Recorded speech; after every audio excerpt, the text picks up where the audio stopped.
On the Fight Club. Step in the cage, no place to hide. Throwing heat like it's do or die. Steel chair justice, championship dreams. Gloves get laced, they dissect the scene. No script, no filter, straight to the core. Van Dam, Kel Driver, and Grind, the host you're here for. Legends rise, fall, histories made. Listen as they break down every fight night. Rule round 1, yeah, we talk about Fight Club. Rule number 2, yeah, we talk about Fight Club. Rule number 3, and if you're down with that, hey, on the Fight Club.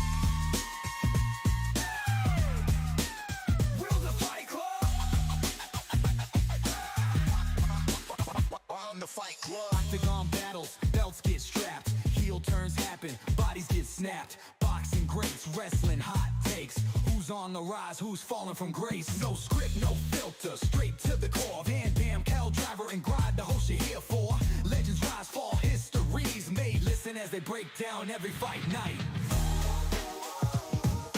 Rule number 2, yeah, we talk about Fight Club. Yeah, we talk about Fight Club. Rule number 3. To the lower mid-card. On the Fight Club. On the Fight Club. On the Fight Club. On the Fight Club.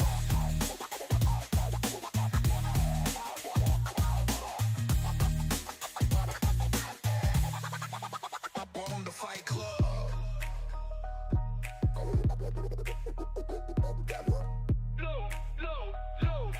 Welcome to the lower mid-card.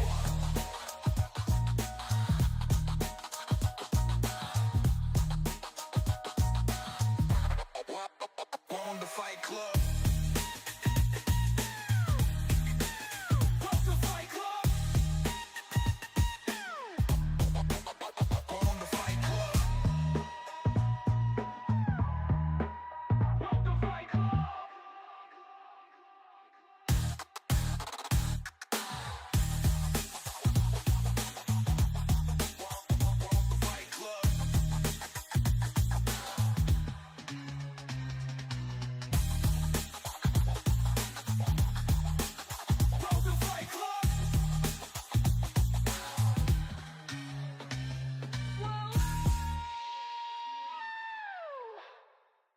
What's up, everyone? This is the Lower Midcard Fight Club.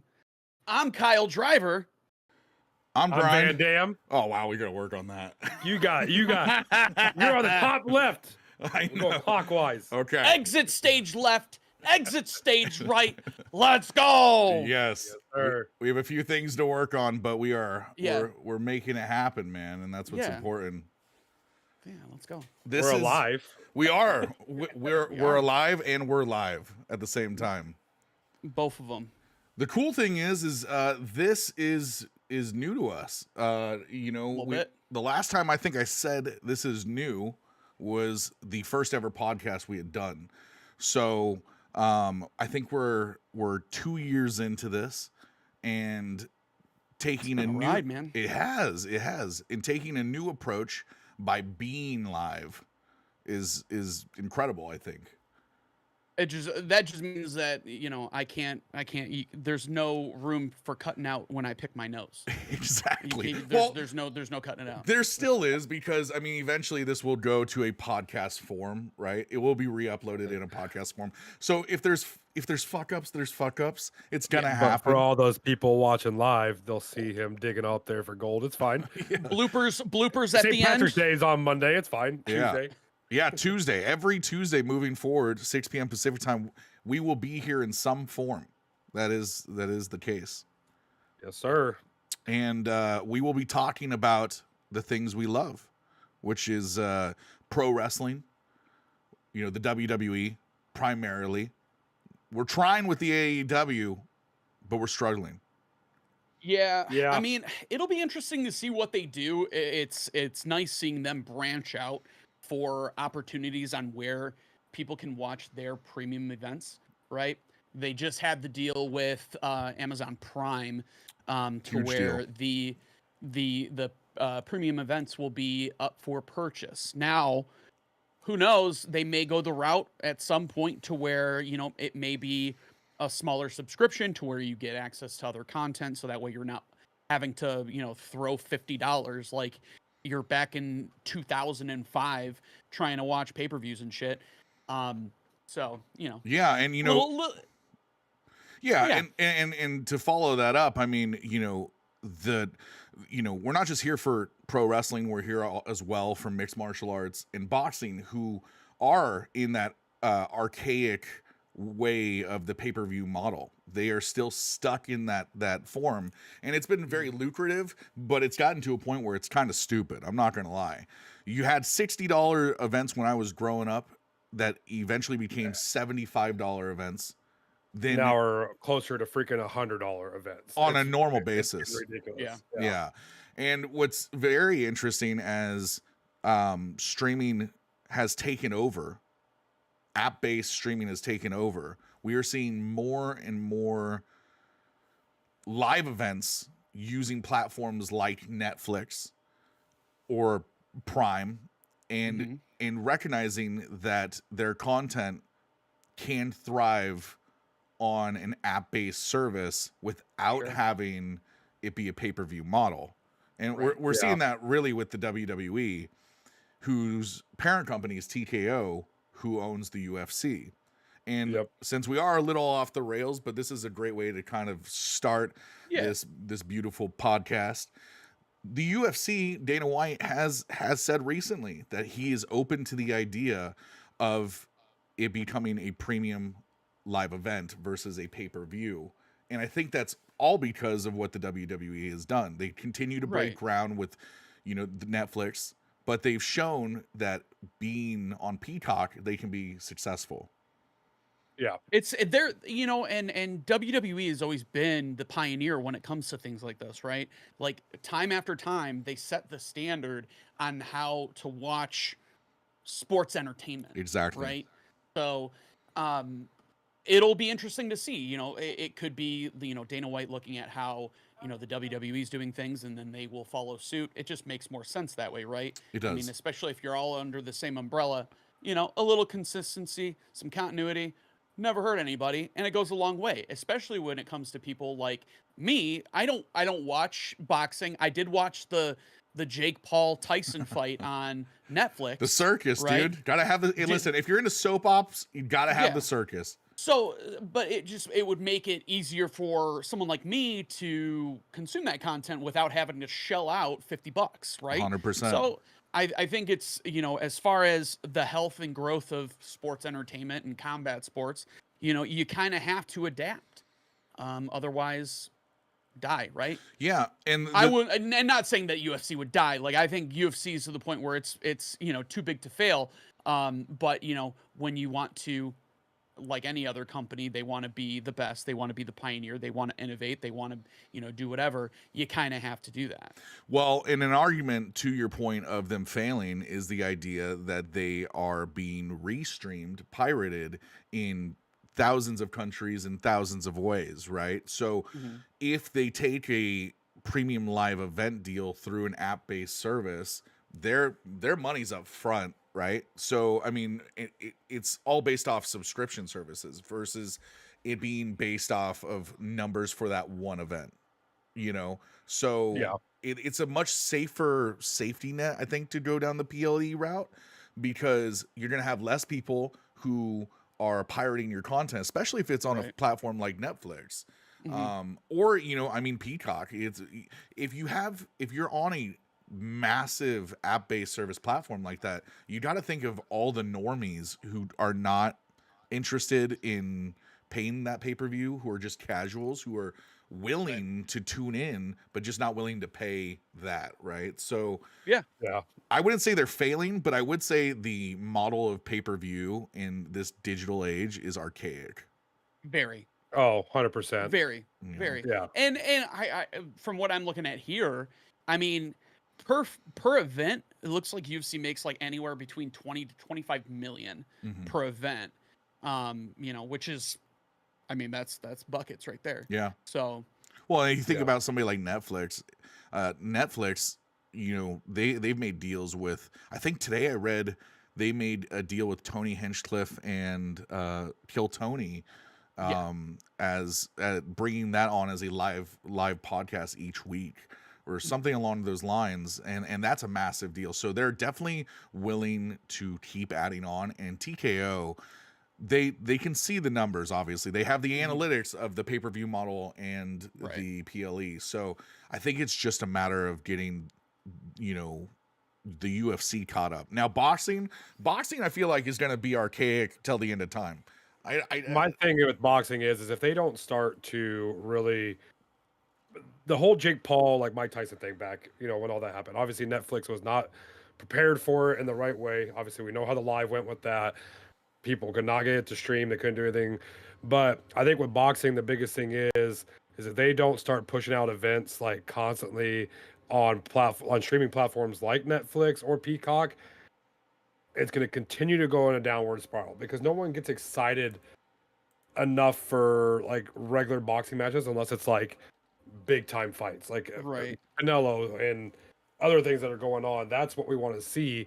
But I feel like if it's not pushed towards like a weekly event or something like that they've got going on, because there's plenty of boxing matches going on throughout the world constantly on a weekly basis. If it's not pushed towards like a streaming platform of their own, I know they've got DAZN. DAZN's great, but that's another whole entire streaming, you know, aspect that someone's got to go pay for just to watch, you know, pay-per-views on there or any kind of like actual premium event for boxing. So I do feel like, you know, you boxing was the thing, you know, and then everything else kind of passed it by. And you're right, it is archaic. Mhm. And I feel like I don't know, I feel boxing is more niche now. It is. oh yeah, Right. 100%. That's why So, it needs the like, circus. I mean, the reality it does. is it- You it- you now need personalities it's now in the there. YouTube. It's now the YouTube circus because what it is like people are really getting excited about watching content creators go hit each other now. Yeah. No one's Well, talking about actual boxing. Go hit Because some they're more content creators, personable. I'm not Right? I'm gonna lie. no one's watching actual like boxers fight anymore. No one's gonna sit here and pay $100 Yeah. pay-per-view just to watch Canelo Yeah. go fight. I will say this mean- as I brought that point up, that talking point up about boxing not being where it needs to be and whatnot, I totally forgot that this week, prior to UFC 313, I did see a deal, and I had to Google it right then and right there a few moments ago, that TKO Group partners with the Saudis to form a new boxing promotion. Yeah, So- I that saw was that. that was something I saw that kind of creep by on my feeds. Yeah. So Um, if that's the case, the Saudis love putting on massive spectacle for the Riyadh Yeah. events. So, you know, if they're to partner with TKO and to see the success that Zuffa and the WWE had to create any form of boxing, if it is able to get on mainstream app-based television, and, you know, like I said, the Saudis love spectacles, you could see boxing in the background of those three combat sports be Sure. relevant. Yeah. But without that, I mean, you're going to have the 1 to 2 fights a year with boxing that are somewhat interesting to some people, unless you have, you know, more and more, the martial art itself isn't gonna push it forward, right? There's not Right. enough there. They need characters, and that's why social media superstars have been able to kind of move the chains a little bit, but it's just not. It's really not enough. Innovative sports like BKFC have been able to put. Taking over. Yeah, they've been They able to. really have been taking over the boxing aspect Uh-huh. now because people want to watch it more than they want to watch actual boxing. Well, listen, we talk BKFC, and BKFC is a very fun thing to watch because it's boxing at the speed of TikTok. It's literally, the rounds I think are 3 minutes, and most of the time people don't make it out of the first and second round. I mean, the cuts, the brutal aspect of it is hard to watch sometimes, especially with women, but it's intriguing because it's new. We haven't really seen that in a while. I will say it's the purest form of boxing there is. yeah. It literally is the purest form What of do you- boxing. You're going back to almost like you're in London when it first originally came out. You know what I mean? Yeah. What do you So- mean grind? We have the bare knuckle man himself, Wade Barrett, that is in our midst. So okay, Yeah. Yeah, I know. Right. but and I do hope that boxing does take off because I got I'm actually friends with the guy that owns Kronk's Gym, like the IP for Kronk Gym in Detroit. He bought the IP after he left the company that I work for, and you know it's cool to see him do the thing that he loves because Yeah. boxing is his passion. So you know, shout out to Paul. I hope you take off and then When- take me to the events, please. Thanks. Yes, right. We Yes. give us some press credentials. Maybe we can interview Yeah. a few people. Exactly. Exactly. That'd Well, be and like sick. for me, like I've always loved boxing. Growing up around it in my family, my great grandfather boxed in the Marines. So did my grandpa, and you know I grew up boxing on the South Side Gym here in Des Moines, Iowa. Basically, loving the sport and loving watching like the original, like you had Floyd Mayweather fights back in the day. You had Sergio Martinez and all these big guys that were fighting back then. Loved those. Hmm. Now it's like I don't know. For me, it's like I don't know anybody besides the big five Well- that really get pushed out as much anymore. Well, because it's a dying sport, right? Like Yeah. they talk about the UFC and the UFC's wages and mixed martial art wages where they're not fair and whatnot. But when you look at boxing, it's like the top guys make millions, the small guys make absolutely nothing. And you can have a good record and whatnot, but just not be pushed for one reason or another. A lot of it's political backing, which is really strange, especially if you're in a certain country that's not the U.S. and whatnot. If you can't get your name out there, it's really, really difficult for these guys to get pushed to become on that pedestal. And I know. that's kind of where, when you look at the WWE and you look at the UFC and whatnot, it's very equal. But the thing is, what Van Damme's talking about with the idea of the, I don't want to call it the golden age, but like the 90s boxing, is that it didn't really have much competition in combat sports. You had wrestling, which kayfabe was 100% at that point, so most people believed what they were seeing. Yeah. But early 90s, and me and Kyle have talked about this multiple times, where early 90s the WWE had its ups and downs, where it was super popular in the late 80s and 80s, and then early 90s it just dipped, like it wasn't very successful. Yeah. So you had, having Mike Tyson late 80s and whatnot, and then everyone else who kind of came to rise in that early 90s period allowed boxing to be successful. Whereas with the UFC was frowned upon. You remember that, right? There was no competition in that martial art regard. So now with the WWE being bigger than it's ever been, it's on everybody's television. I think it's so funny. I'll scroll on TikTok and I'll see these people being like, "Man, I wasn't into wrestling, but I watched John Cena's heel turn," which we'll talk about later. And man, it got me into wrestling again, And so when you have moments of the UFC going viral or the WWE going viral, boxing doesn't have that. And so they need TKO, they need social media, and it would be sad to see it be left behind, but something needs to give. And I think with Dana and Turk really, with that signing that they did with TKO and the Saudi, I believe I'm hoping, but I believe it's going to start skyrocketing because they're going to put on bigger events. They're going to get bigger name fighters to come in. They're going to start promoting a lot of these like big time social media boxers as well to really push that out. So I'm hoping that with TKO's help, they'll actually create that same aspect where it's like almost like Kyle was saying, it's kind of in that background aspect, you know what I mean? But it's still relevant. If the UFC signs to a PLE deal, and the WWE is on a PLE deal, and they do back-to-back weekends of PLEs and whatnot, you're probably not turning on boxing, which is really bad. It's not a good thing for the sport at all. And then you think about how many how many UFC events there are each month, and you think about how many times pro wrestling, the WWE alone, is on television, I can't even keep up with it. Like it's on so much that Yeah. You gotta pick one. You gotta It's pick like one. it's Yep. like you gotta pick one, or you're DVRing everything. I'm dating myself. DVRs don't exist now. Everything's all you can watch it on Dude, demand. you made me feel We know. got the Sorry. hey, listen, I got the reference. That's what matters. Yeah, we I mean, you know I have all turned the 37. old heads Yeah. will get you got it. your you got your VHS tape out there, and you were You had to recording put it in. You set it. You had your TiVo. Boop, boop, boop. Yeah, Anyway, dude. so, but you know it.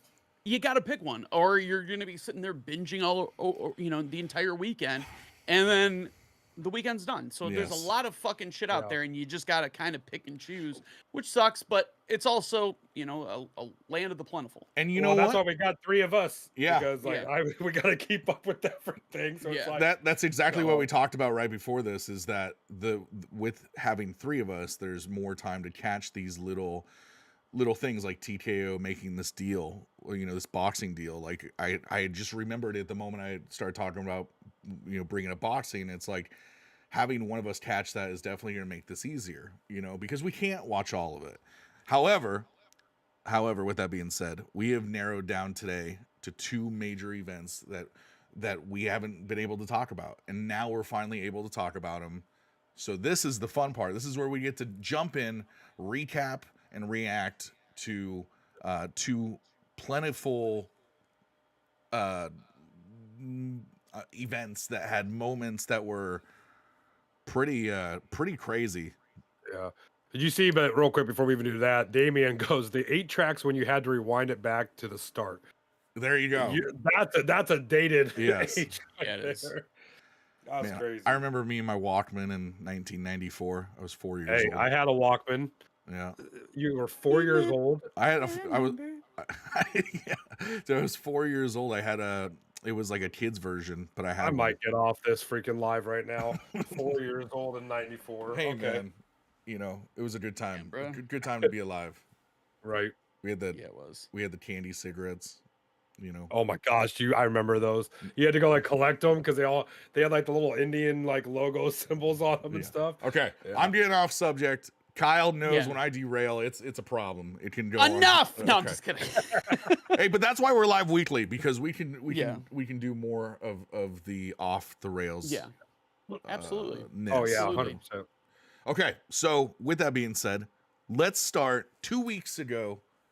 The WWE Elimination Chamber. We Yeah. we go into the event knowing that Jey Uso he has won the Royal Rumble, and that he is decided to face Gunther at WrestleMania.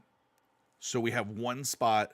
The winner of the men's Elimination Chamber will go on to face Cody Rhodes at WrestleMania. But it's a little more interesting than that, because we have The Rock come the previous SmackDown and say, Cody, I want your soul. Right? And he says, Yep. I'm going to be at the Elimination Chamber, and I want you to make up your mind.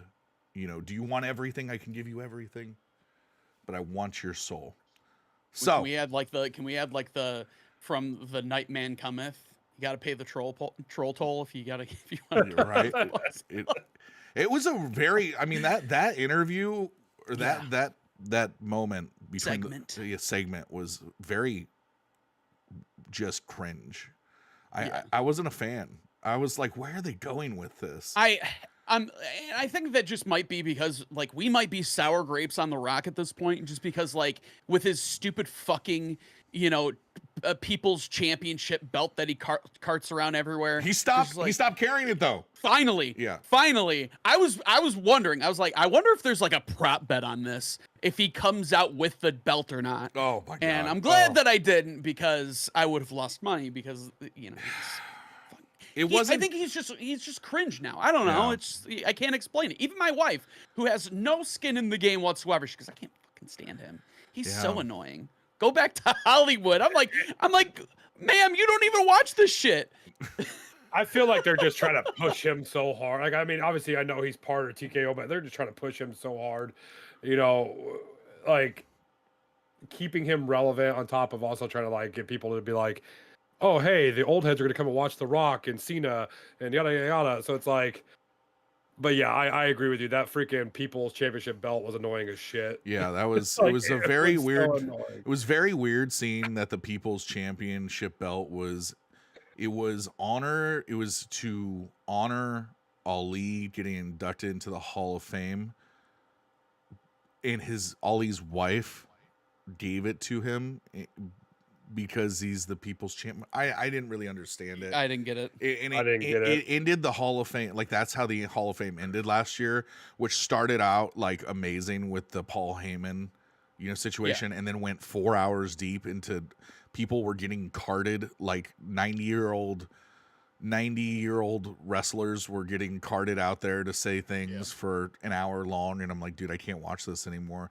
And so the next night when he came out at WrestleMania with the belt, I was like, what happened? Where did this Fucking thing come from? And then when I found the backing of it, I was like, this is the dumbest thing I've ever heard of. But you know what? We'll get into The Rock here in just a minute. Before that, we had a crazy Elimination Chamber event, and I think it's important to touch on every single match. Yeah. Opening the Elimination Chamber, we had the Women's Elimination Chamber match for the Women's World Championship.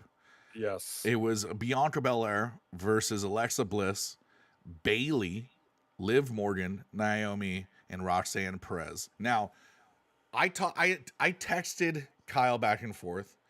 I think you were out of town, Chris, or Van Dam? Maybe. I don't remember what the deal was, but I ended up going live for the event. I was out of power, and I was watching it on my phone. That's what it was. Well, and I also made a mistake because I had the audio in the background, and you flagged. So it's nowhere to be found. However, it was so iconic because before I get to what happened, who did you guys, going into this, did you have a favorite or a prediction, either of you? I honestly thought it was going to be Alexa Bliss, just because like she's back, and it's like Alexa Bliss is back into the picture, and she is a premier talent. She's not a mid card or low card. She's a main eventer. At least she was prior to her injury, and now that she's back, maybe they're easing her into it. But yeah, I didn't see Bianca winning, and I'm pretty sure I had some expletives where I was like, this is bullshit. So we both went back and forth. I was texting Kyle, and I thought Alexa Bliss was going to win. I initially thought, okay, well, you got Liv Morgan, who, this is for a chance, by the way, this is for a chance at the Women's World Championship match at WrestleMania 41 against Rhea Ripley at the time, or so we thought, right? Yeah. I'm thinking to myself, I'm like, well, you got two options here, right? You have Liv Morgan, who they've had this feud for like 6+ months. Oh, yeah. Which they could definitely continue that and have like the big finish at WrestleMania. Or you could have Alexa Bliss, who's coming back with the power of the Fiend, man. She cut a promo, I think, on SmackDown, either right before the event or after the event. I can't remember. It's been recent. And it was there was a glitch, and it was the Wyatt 6. Yep. And I'm like, oh my God, she's gonna be in the Wyatt 6. That is definitely happening. But yes. At what point I was excited. I figured they're gonna push her up, and they're gonna put her on a pedestal, let her have a beautiful WrestleMania moment, maybe. Well, fuck, dude, I was wrong, man. The match starts. You have Naomi and Liv in the ring. And all of a sudden, right before the match, I think that the bell rang, and Jade Cargill's music just starts playing. Now, she's been gone for months because she was hit by a car and beat up and whatnot. And there was these thoughts. Me and Kyle, about 6 months ago, had these thoughts that it had to be Naomi, it had to be Bianca. And then there's footage that drops about a month ago that it's Liv and Roxanne Perez. right? Or no, not No, Ross. Raquel Rodriguez. Raquel Rodriguez. Yeah. Well, sure enough, Jade comes to the ring, and I swear, man, I didn't see this. Did you see this coming? Either of you guys? I saw it coming. I Oh my never God. wavered once. I knew, and I said I was consistent all throughout. This was Naomi. It was. And they sold it like you had you had Liv Morgan's like, oh my God, and then just she beelines it and just starts fucking beating the absolute shit out of Naomi. It was amazing. And it was great. Yeah. I loved it. And I was texting you. I was like, I called that shit. I was yelling. My dogs were barking because they thought shit was going down because it was. Yeah. And so I was just like, yes, vindication. Dude, she was awesome. I loved she destroyed her so bad that she was eliminated from the match. Right? I think Yeah. Liv There's like- pinned her. I don't even know if Liv pinned her. I can't even remember. No, they just pulled her Just out. like- Yeah, and, they pulled her and out. Liv is just laughing the whole Got her time. ass just kicked. Bro. It was Liv's great. laughing. Bianca's crying. It was beautiful. Loved it. It was Loved it. Absolutely loved it. Well, what's weird from there is I'm texting Kyle and I'm going, no way. I'm like, that's insane. And then you get Alexa Bliss gets like eliminated like number 3, number 2. Yeah. Yeah, it was early on. I think it was like Ross. So Naomi was unable to compete. She was the third eliminated. So there's still 3 in there. There's Bianca, Bailey, and Liv Morgan. I believe that's the 3. Yeah, so it was Yeah. it was Naomi. So basically you had Naomi. It was Naomi and Liv, that were in there, That and then started it. Bailey came out. Yeah. And so Bailey was eliminated by Liv. Roxanne then came out and was eliminated by Alexa Bliss. Yep. And then who was The final 2, I these think. numbers are so stupid. Yeah. I hate how they did this. I think the Then it was Alexa and Liv going at it, Yeah. and Liv then eliminated Alexa. And I'm thinking, Yes. this way. I'm thinking like, there's no way that Liv does not win this thing. There's Right. there's no way, because there's the whole thing with Jade Cargill. Bianca has. Yeah, it's just too much. There's just really no reason for Bianca to be there, right? And sure enough, Bianca pulls it out, and I'm just stunned. Like I don't know where the UFC's going with this. I remember 2 years ago after WrestleMania 40, Bianca and Rhea were both champions, and that following Monday they both said like, we'll see each other down the road. They went in the ring together, cut a promo, and they said that they'd see each other down the road. So I'm thinking, okay, this is the match. They're setting up Bianca versus Rhea, the match that they called 2 years ago. And then, I mean, I'm just going to foreshadow a little bit because we're a few weeks out since then.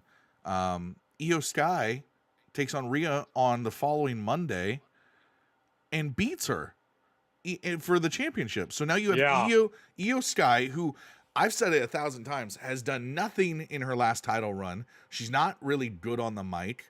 I know there's a fan base that loves her because they love her for her being her, but like I don't get it. Right before Mania, like, is there something that I don't know? Is Rhea hurt or?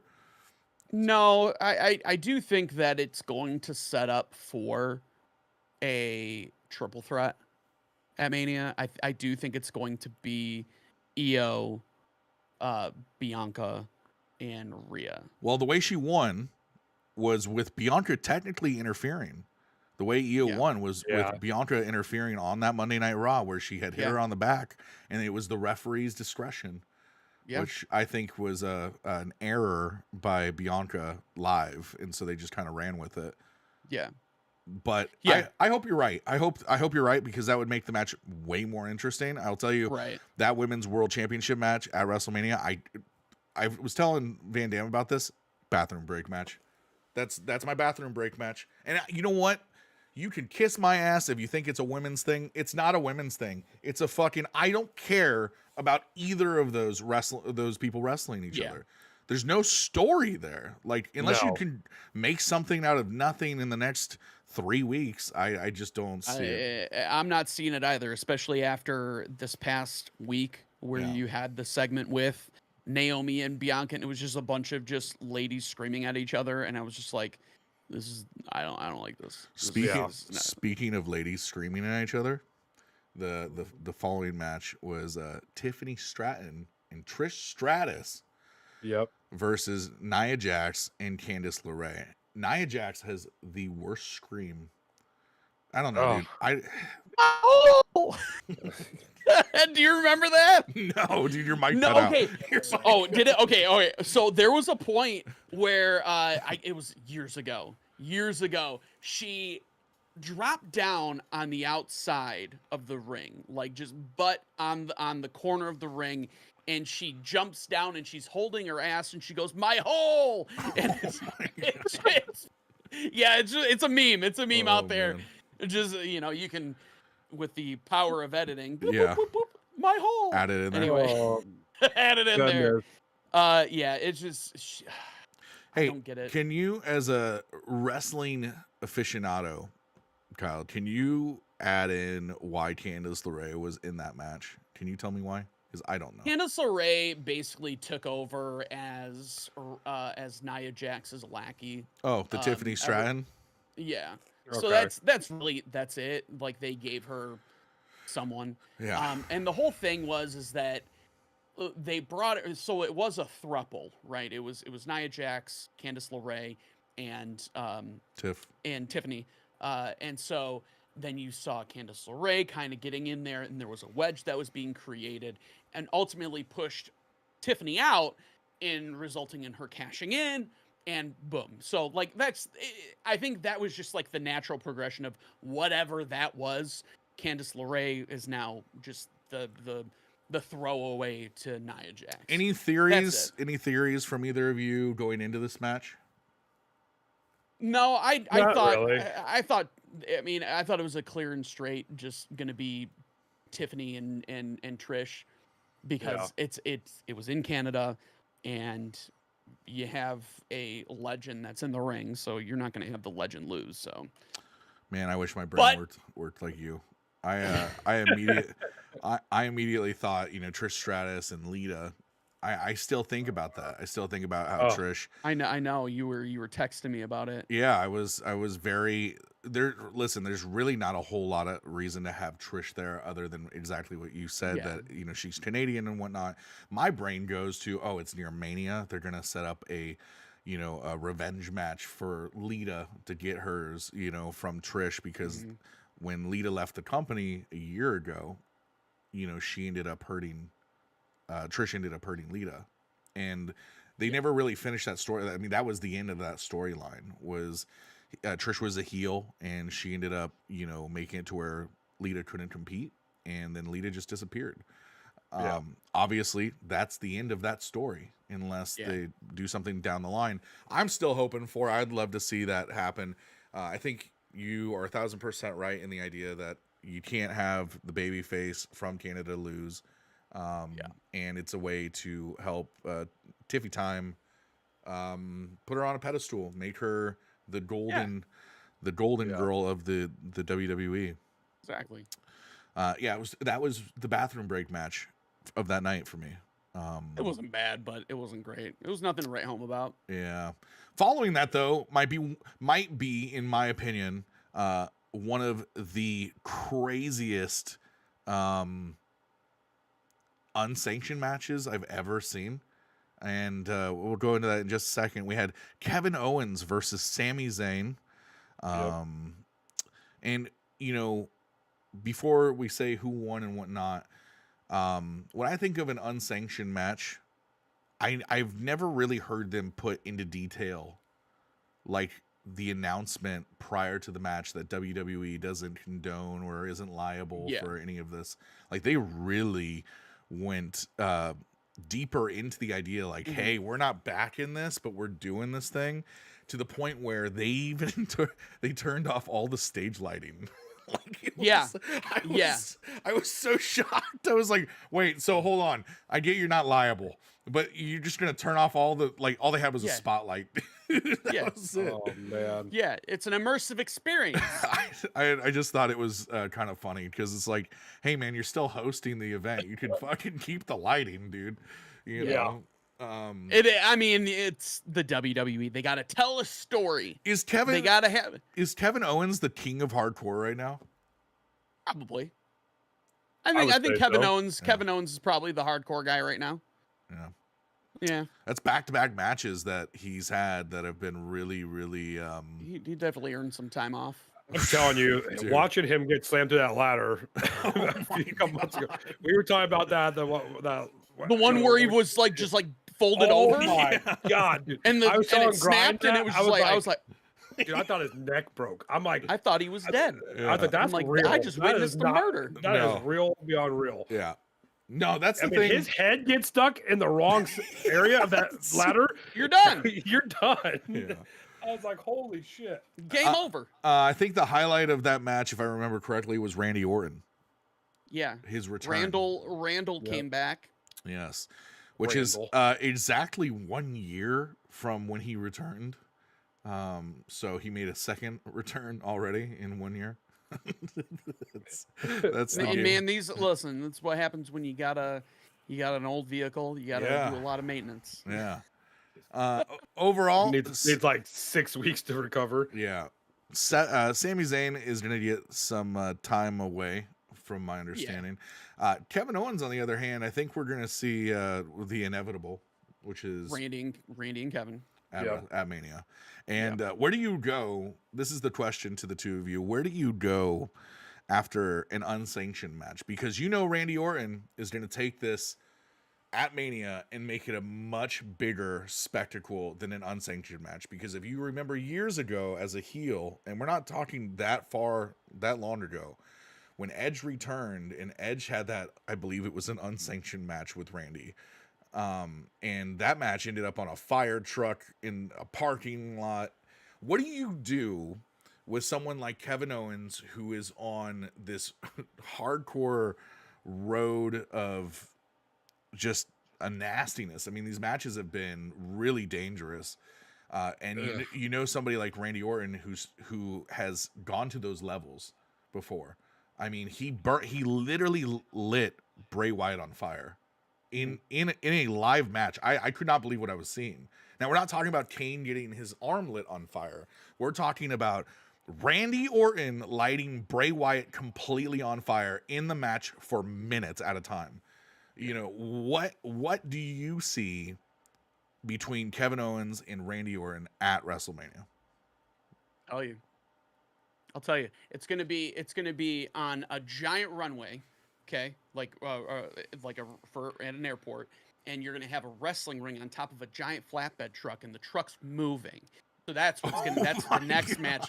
What and then the caveat, you have two milk trucks that are driving on both sides, shooting milk turrets at them while they're wrestling, Dude. making it more dangerous. Oh my Oh god. my god. Dude, yeah, one being a milk truck and Kurt Angle driving the milk truck, right? And then the other one being Yes. Stone Cold with the beer truck Yes. on the other Actually, side. it has to be a beer truck and then a milk truck, and they're fighting because nothing better than milk and beer at the same time. Exactly. Oh, just my stomach just curdled. Jerry, what's Ah, up, man? Thank you for being here. that's I appreciate it. That's hilarious. Um, I mean, I don't know. Top that one, Van Dam. I'm not even trying to. I'm not even gonna try to top that. But do we really see like Randy Orton really put himself through like an extensively hardcore match with Kevin Owens at WrestleMania? Yeah, I mean- yeah, we do, and I'll tell you why. Because he was showing signs of bringing back the soccer kick, the punt kick, which has been banned from the WWE for like a decade because it's not safe, and he's gonna do it. They've held him off. They've kind of showed it a few times, like he's gonna do it, and then he's not able to do it, but it's gonna happen. I guarantee you it happens with this much like lead in, especially at WrestleMania. They're trying to show how much this match really means. if they're gonna let Kevin Owens do the package pile Oh my driver, God, yeah. and they gotta let Randy do the boot. And They have see at to. least you're gonna see at least 11 each. Yeah, I just, I don't know. I want some CTE with my match, okay? Yeah, Jeez. I don't know. I mean, I just want to see Kyle's version of this match happen. That'd be, that's all that's in my head now. I just Look want at to see Kyle's version of WWE. this Call shit. me. dude, it would be amazing. I think we'll leave it there. We know Kevin Owens won. Yes. It was a crazy match. It was definitely kudos to both those guys, man. I don't know how Kevin is on this pace because, like Van Dam said, man, it's like one little minute error and you're not waking up tomorrow, So And we watched the Hardy Boys back in the day go off these ladders and do stupid shit. yeah, But him being slammed to that damn ladder just gave me it made me sick to my stomach watching it. that's the thing, man. A lot of people look at wrestling and that's what I was trying to say earlier. It's like the TikTok generation is like, whoa, man, John Cena turned heel. Wow, that's crazy. Like I'm back into wrestling. But it's like, dude, if you knew what these guys did, right, for the sports entertainment aspect, what they put their bodies through, the outcome, even if it is like pre-predicted or if it's fixed, right, it doesn't take away from what you're watching because it's like going to the movies, as long as it's not predictable. And I will say that wrestling has never been this unpredictable. There are times where you're gonna kind of see where things are, but I'll tell you right now, man, every time I think I know where it's going, it's taking a different direction. And I think that's fresh minds, younger minds at work writing this stuff. And I think the people that are, the Kevin Owens of the world, they're special. They're a breed that is a prodigy of generations of just normal wrestling. It's not that anymore. It's much bigger. And so, you couldn't just put a normal person through a ladder like that. They would die. No. They die in Minecraft, So We need an Apocalypse Tower Inferno Gauntlet. Yes. yeah. Okay. We need a pool. Scratch Kyle's idea. I want to see that. We need a pool, a giant just vat of water with sharks, that are in there, shark infested tank with a scaffold over it, and then they joust, and then obviously whoever gets eten by the shark loses. Do you remember Bash at the Beach like 94? Oh my gosh. Yes. They used to be like, there's sharks in that water. And I remember like one of the Bash at the Beaches, they throw Ric Flair into the water.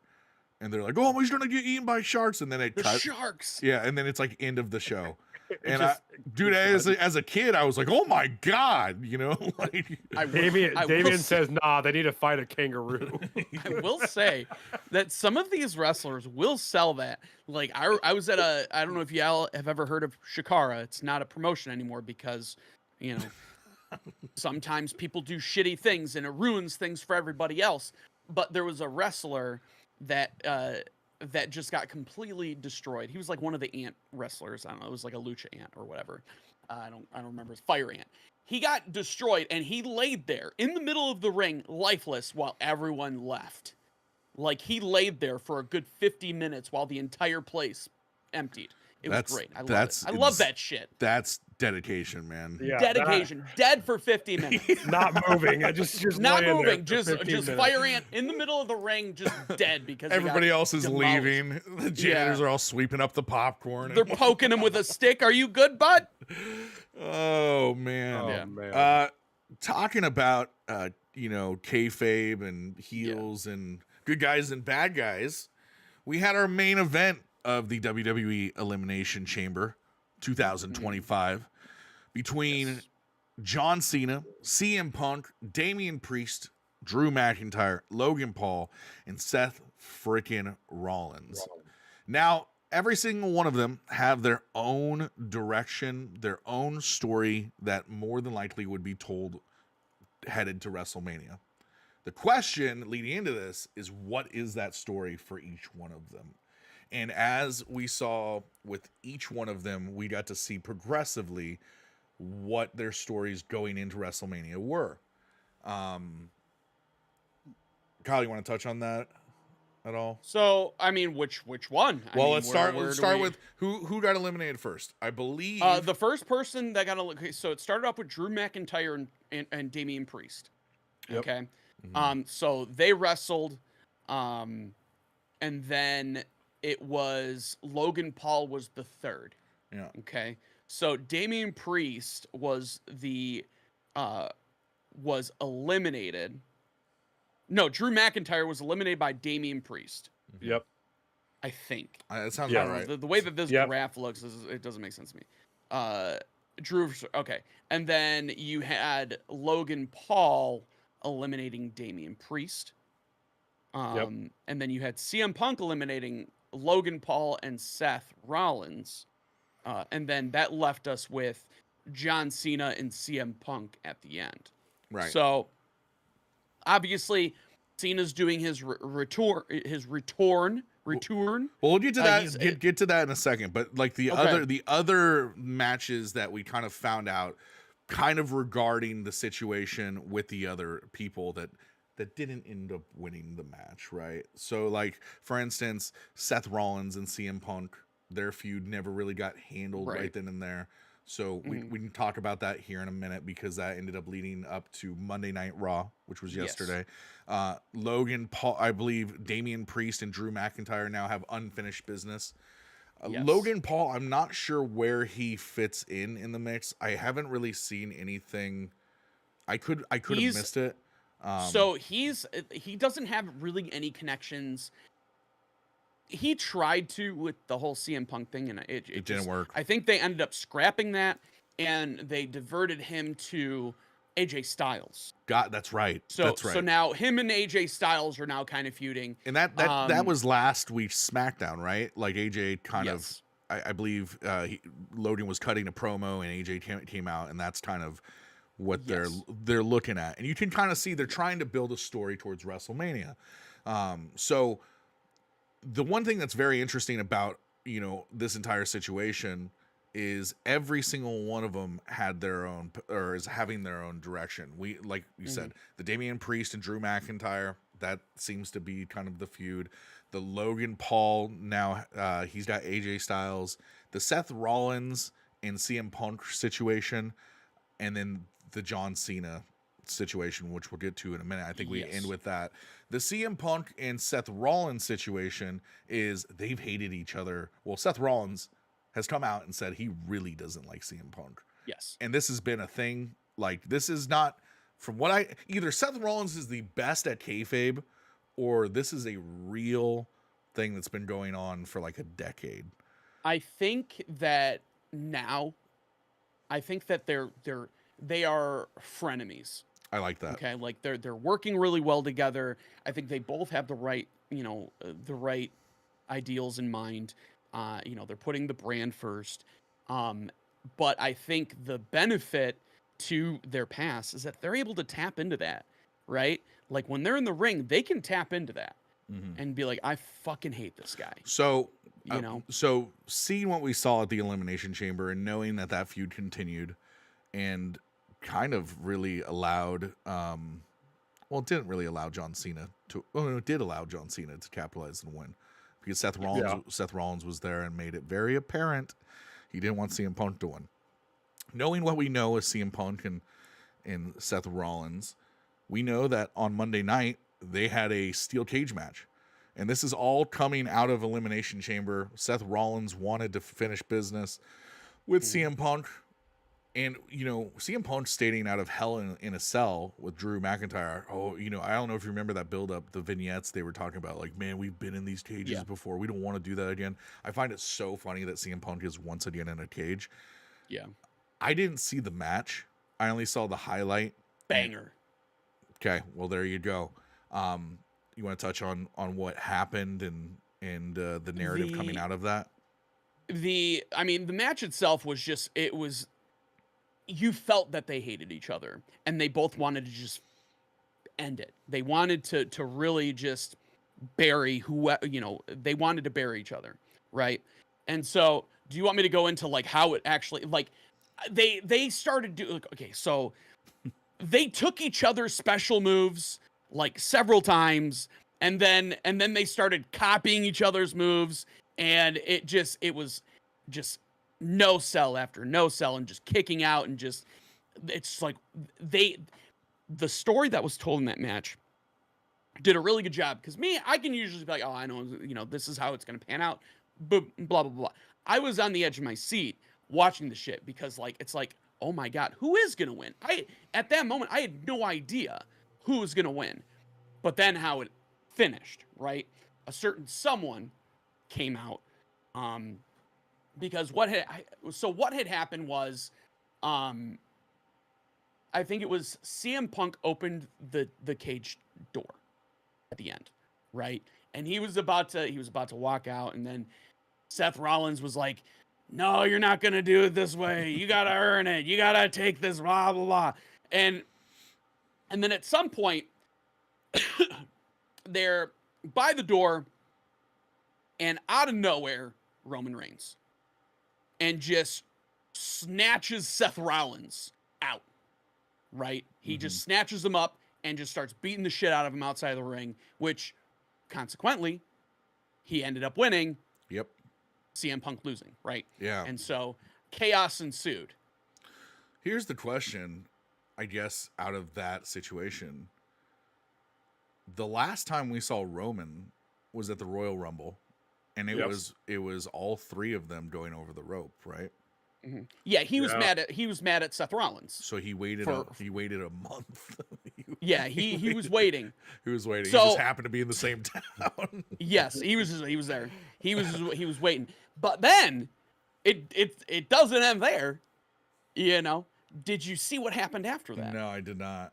Okay, so cut to Roman Reigns looking into the ring to see CM Punk being consoled by Paul. Oh my god. Heyman. Oh yeah. Okay. Yep. So you have Paul Heyman hugging on CM Punk because CM Punk just went through hell and he was having a hard time standing, blah blah blah. So Roman Reigns goes in there and beats the shit out of CM Punk, and that's basically how the shit ended. Okay, well, before we move on to the big guys, what do you think? What do you think CM Punk is saying to Paul Heyman? Because what we've known for a while now is that CM Punk is owed a favor from the Wise Man. What is that? What is that favor? What is he consoling in him? Yeah, I think we get Roman Reigns CM Punk WrestleMania. Is that the favor? I think that might be. Interesting. I hate for it to be simplistic like that. Yeah, but, I know. You know what the bummer, but you know, the like bummer you is always normally, want this elaborate thing from WWE, and then they just let you down. I go, fuck, Like- dude, every time. And then you have Grind like sitting there with his cork board with pins and yarn with everything pointing to Brock Lesnar, and he's just trying to make it real. He just wants Brock Lesnar back so bad. I do. And he's not coming back, dude. It's so unfortunate, man. Oh, dude. Hey, those were good times, man. I miss my bro. Yeah, well, I miss Suplex City. So that I think that's the obvious answer for Yeah. me. Like, obviously, I hope it's a little bit more zestier than that, but yeah, I feel like think you're fucking right. That's so sad, dude. I do have the track record to back it You up. do, and it's a good. Just saying. It's a good match. I mean, I could see it being that or a triple threat. I see, if Seth doesn't really have anybody else to work with, so why not make it a triple threat?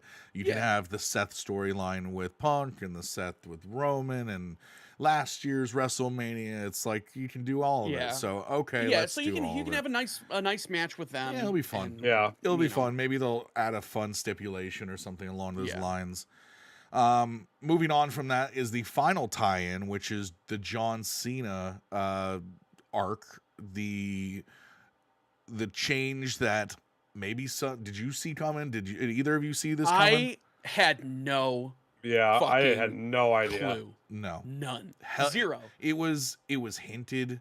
You know, I've seen all these people online put the puzzle pieces together back when Bray fought him in 2020 at WrestleMania, and they talked about how, you know, they have the little scene with him in NWO where he's turning heel, and that basically stating that John Cena had never turned heel, but, you know, inside there is a heel in there and whatnot, and he's playing everybody, and so it's interesting as somebody who's a big fan of Bray Wyatt to see them tie all those pieces together. I love that. But I will tell you, in that moment, man, there was just, you see The Rock and you see Cody go, "Hey Rock, go fuck yourself." Yes. And you're thinking, man, this is just great, but where does The Rock now play into this? That was my immediate question, because following last year's WrestleMania, you had The Rock who said something along the lines of like, this isn't about like the short game, this is about the long game. And he had said that like on his way to WrestleMania night 1 last year. And I remember telling you, Kyle, that this isn't about WrestleMania 40. This is about a longer story. And this is something with Van Damme that we kind of, well, you get to be included in, because what you were saying is that the Rock is being pushed on us. You know, everybody's kind of over it and whatnot, but there's a bigger story that he's telling. Now, I thought maybe it is TKO. Maybe it is the idea that they just want him to push, you know, Cody over and get eyeballs on the screen and whatnot. But there's a story that's being told here, and it's been told with the Roman Reigns era, the tribal chief bloodline that started it, and then it took a weird turn into, after WrestleMania, The Rock said, you know, our story between me and Cody is just beginning. And then he disappeared forever. He gave Cody, I think it was the episode of Raw, the first episode of Raw on Netflix, like, he kind of gave him a pat on the back. They drank tequila together or something. Went What away. did he give him? Remember when he handed him something? Did we ever find out what that was? The watch? Was it the watch? Was it a watch? I might have been. I don't remember. I don't remember what it was. But then for weeks he ended up he gave him a truck. He gave him he gave him a truck. He gave him like a buffet of sushi.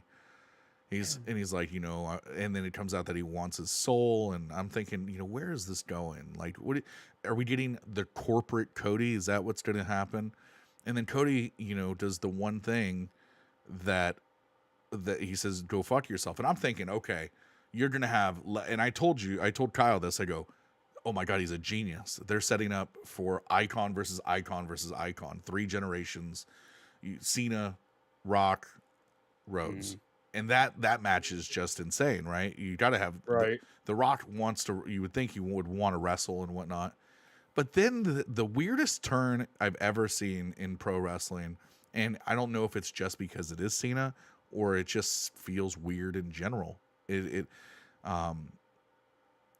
don't know. I don't know how I feel about it, but Cena ends up turning, man. He ends up turning to be a bad guy, kicks Cody in the nuts. And it's all about the title. It's all about winning that 17th world title. Yeah. You know? Is it just me? And this is completely like off track, but does John Cena now look like Ernest, like that actor from like the Goofy movies? Yeah, things have changed. I will say that. Yeah. When he made his face, like I was like, oh my God, that's Ernest.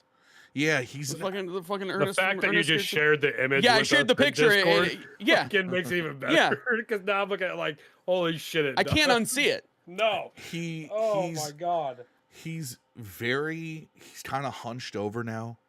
It's like he's on TRT or something along those lines. Now but he's just old. You know, it's very strange because his physique is incredible. Yeah. But then he was very pale, and he's just, I mean, the face just, he looked like almost like his movement is not, I mean, his body movement, everything. I mean, you like probably have a little ring rust in there and all that stuff. And I'm sure he's trying to get really in, you know, to prepare for, you know, what's to unfold here. But he does look different though. Like he doesn't look, and I don't know what it is because you can obviously see his body's in shape, but like whatever he's just aged. That's it. Yeah, I don't know. That's all I'm saying. He I just can't hasn't tanned. unsee He hasn't this gone Ernest outside. thing, He's though. probably been busy and doing shit and Yeah. whatever. He hasn't gone touch grass. He looks great in the movies. Yeah. I'll tell you that much. Yeah. Live it's a little different. But you know what? Kudos to him. He's able to do the damn thing. He's as strong as ever. It's not like he's less strong. He just looks a little. When he made that face, when he was hugging Cody, I mean, he looked like a buff Babe Ruth or something. Like it's just like Ernest. He looked Yeah, like a buff Ernest. It looks, yeah. Ernest is too It literally- tan though. I- Ernest is too No, tan. I can't unsee this picture. I've got them No, side by it's side right just now. how it is, man. And they I look just ruined it exactly for alike. everybody. Yeah. Hold on. I'll There never actually unsee might be. that. I'll never unsee it. This is gonna become a fucking meme now. Kyle's gonna make a damn meme out of it. It's gonna there's be already all one. the Hold on, I internet. got you. I got you already. Hold on. And you get Oh my goodness. Oh wow. Oh, Oh I'm wow, telling you're you. right. Yes. Oh my It's fucking god. Ernest. Dude, he could totally be Ernest. Wow, that is crazy. Yeah. He's there definitely you go. much lighter in color though. I feel Oh, like man. yeah. I mean, again, it Yeah. could be. It's the fluorescence grind. Relax. I know. I have Yeah. my issues. Yeah, he didn't listen. He didn't have his nipple suit or Yeah. anything like that. We're good. So don't you worry. Dude, it is really hard. I all mean, good. am I the only one? It is really hard and really distracting anytime he turns around and you see that bald spot. It is like, Oh my Dude, I think he God. should have went with the high and tight like he did before. are we gonna get that though Yeah, in the heel maybe. turn? I don't know. You I don't know. know. I don't know. Are we gonna get Word Life? No. Are we gonna get Thugonomics a little bit? I think he's gonna take a play out of the Undertaker's playbook, and you're gonna get a new morphed version where it's not American Badass, but it's not. you Yeah. know, it's not Undertaker. Bro Undertaker. Bro Bro Hawk Undertaker. Yeah, you're gonna get some form of. All I thought when you said that was, have you seen Shorzy or Letterkenny at all? That's all I thought. All I heard in my head was bro dude energy, because they have a thing called their bro dude energy. Yeah. I was like, oh god, It's Bro Hawk. Hawk. But yeah, so him turning was obviously the I would say the shock and awe of the year so far. That was it was a thing that we've never really I was thought. shocked. Yeah. I was floored. I was like, no fucking way. It's like we're seeing this. Yeah. Like Yep. I never thought in my lifetime I would see heel Cena. What's funny No. is I didn't recognize how important it was, and my kids were watching it, and when I asked them about it, they no longer liked The Rock or John Cena, which they have loved since they found out about wrestling. Damn. And this was kind of one of those moments I'm like, oh, you're having it done to you for the first time. Right. You know, where you don't understand why it's being done. You just know it's being done and whatnot. And all I can do is feel for all those Hulkamaniacs when Yep. Hulk When he Hogan, turned to NWO. Yeah. Yeah.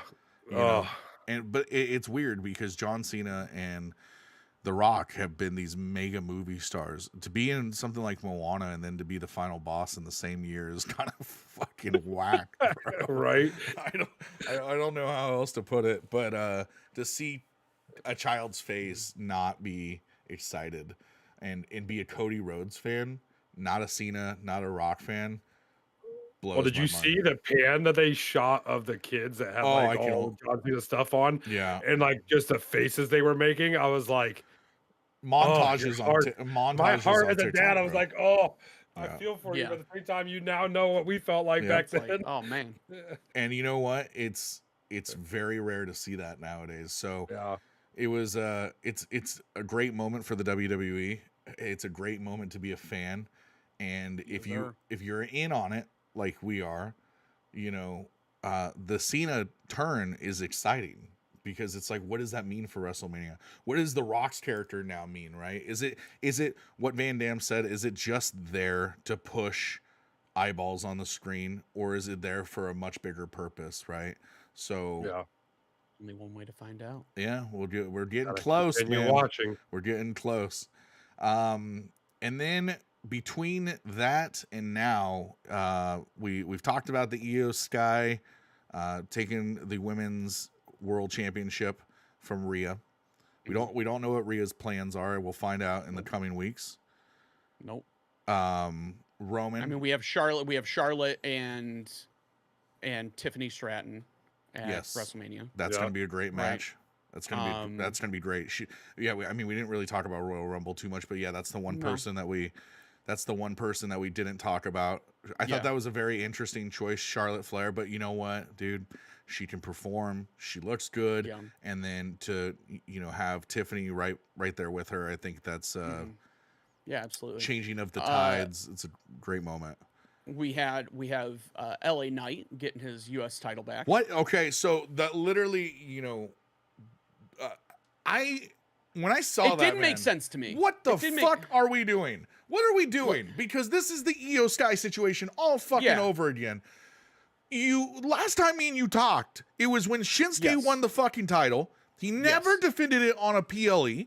Nope.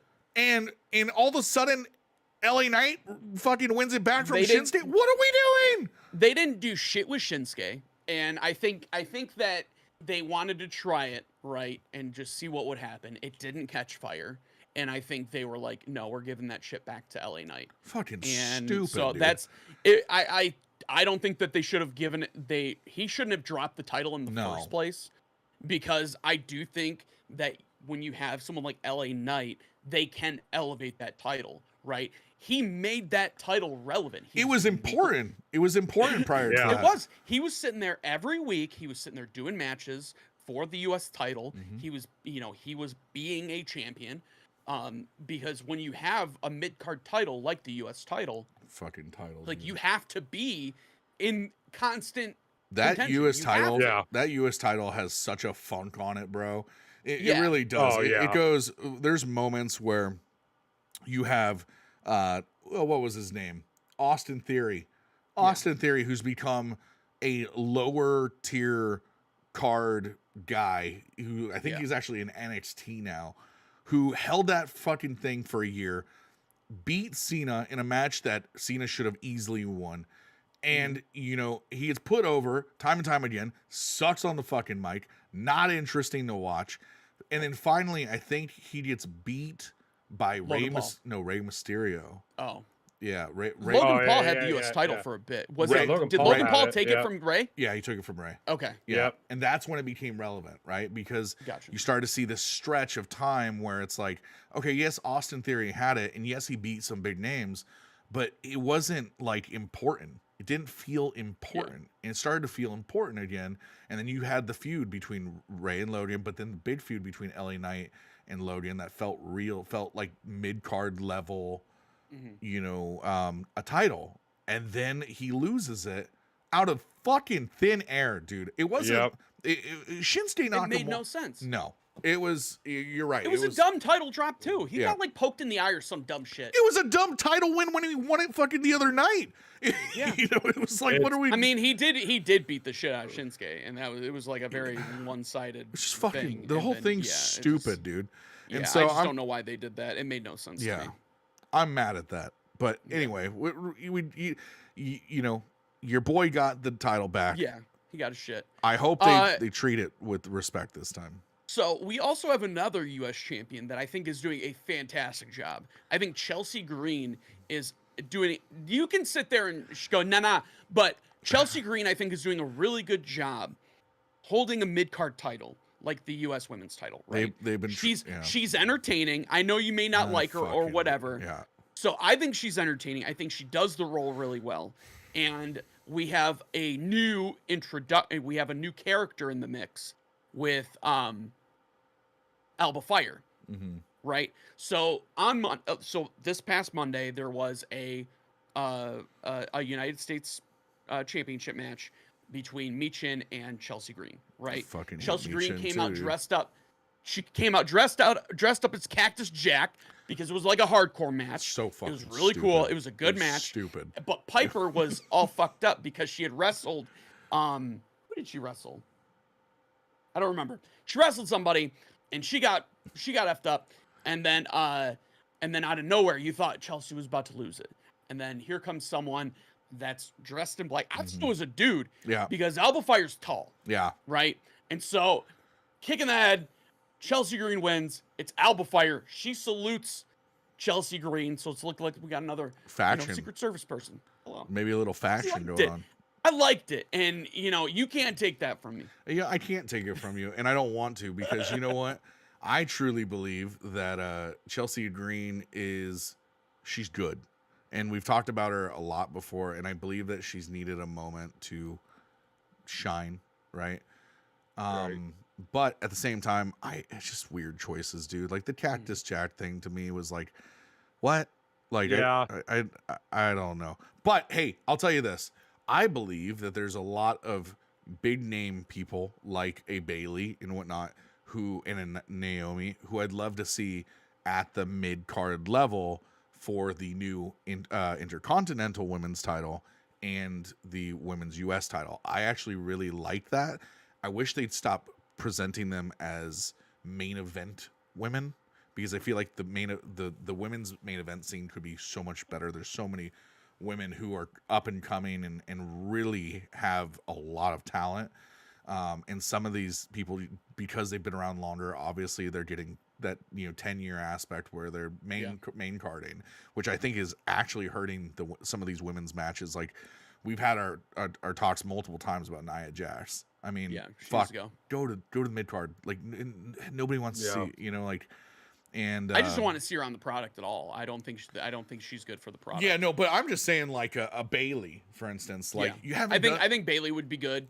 Perfect mid-card. I think she's got enough weight to be relevant with it. I think she would make a really good Intercontinental Champion. And I think that's something that we've talked about for a while with the men's division. It's like you have the Intercontinental Champion, the U.S. Championship, and then you have the two big boys. Right, that's it. Like, and then there's the tag team division, which for some weird reason, I don't know who it is in the WWE who's not a fan of tag team matches, but they just don't put them on PLEs at all anymore. Like, for the belt, it just doesn't happen. So you only have 4 titles per women's and men's divisions. They should be held by very apparent superstars to push the brand forward. And I get you're trying to give certain people some time. Green. Chelsea Green. She is a perfect person to put on that pedestal and to make her champion. I'm just not a fan. And it's more because of like who she's with and whatnot. I feel like it could, I don't know, man. I like the way Tiffany Stratton is bubblegum, right? Mm-hmm. And I feel like Chelsea Green is very similar. And I just wish Chelsea Green would go more bubblegum, less fucking. I don't know what she's doing. I don't know how else to explain it. It's just. I think you may. So if when you get time, and it may come soon to where we actually have the ability to watch Lucha Underground, which is a good segue. Which I've heard. What I was going to. Yes. So TKO has acquired the rights to Lucha Underground. Yes. So they've bought the trademark for Lucha Underground, which Chelsea Green was one of the talents on there. So if you get a chance, watch some Chelsea Green matches on Lucha Underground. I think a lot of the matches are online. Give it a watch. That's how I know her. That was my introduction to Chelsea Green, and I really liked her there. So I don't know. Maybe I'm jaded. Maybe I'm a bit biased. No. I think it's a good opinion. So, I just So, but yeah, I don't know. I think that, like, even if it may not be something that you like, she does it well. Yes. Right. Before we get off the WWE topic, sure. We have one new star. And when I say star, this guy is taking over in what you can say, he's bringing luchadors to the main screen. He's bringing I think he's probably the reason that Lucha Underground is being bought, specifically because of Penta. Yep. And Penta is a star. He's been a star outside of WWE for a while now. The first time I saw him was against Moxley, and it was an AEW in a Texas death match, I think. And he had taken like skewers and stabbed Moxley in the head with a thing of skewers. Yeah. I was like, oh my God, this guy is just playing dirty, right? Yes. And that's the first time I think I had ever seen him he great matches, and I do think you're going to see a shift too, because they are getting these incredible talents Mhm. of lucha wrestlers, right? Yeah. Luchadors, perfect. And I think you're going to see a lot of them appearing over there, right? I mean, even Rey Mysterio was on Lucha Underground. So Yeah. with that So, being said, yeah, and he's everything so good, dude. we've just kind of pointed to on Raw last night, there was a new luchador who just made an appearance, and at first I was like, "Oh my god, who is this guy?" And he did his signature suplex. Yeah, Hey! Chad Gable is pretty much Mr. America, Yeah, as a yeah, luchador, and it was hilarious.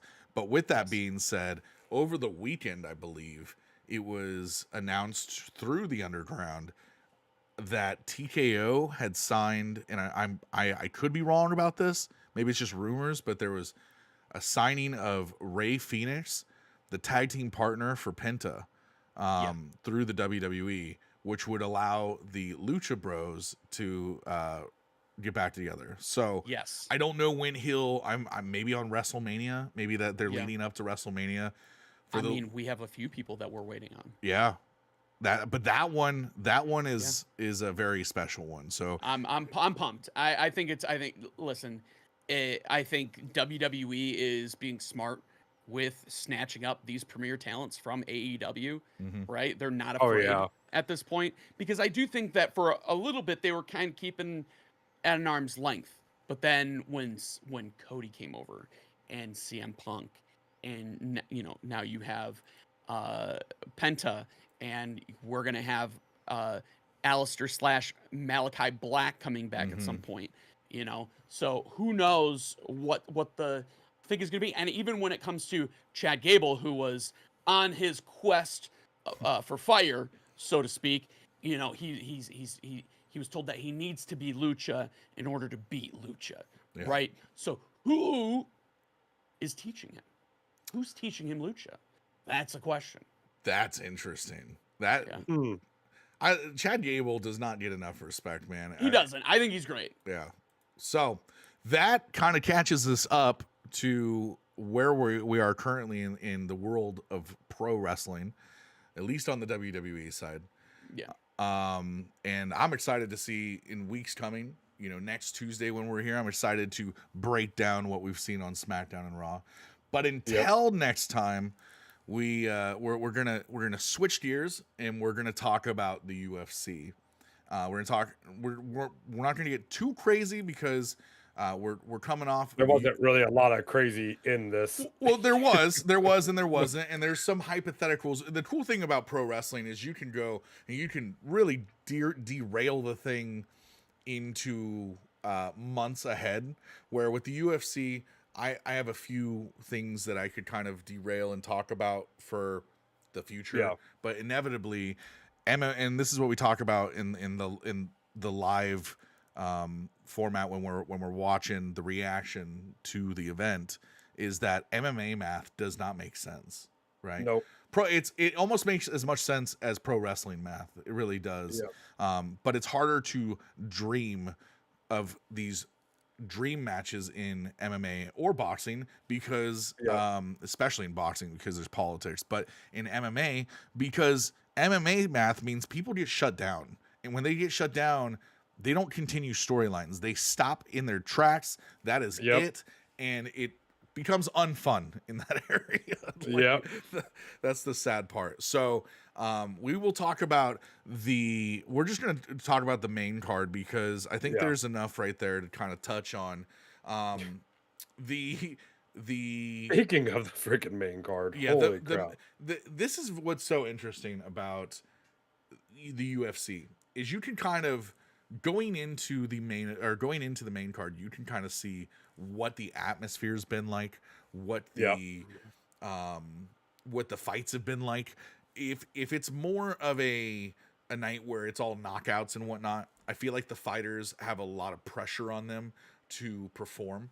If it's a night where it's all decisions and whatnot, it's a little more leisure and whatnot. And going into the main card, you had just on the main prelims, you had a decision, split decision, TKO, submission, and then decision. So it's kind of all over the place, right?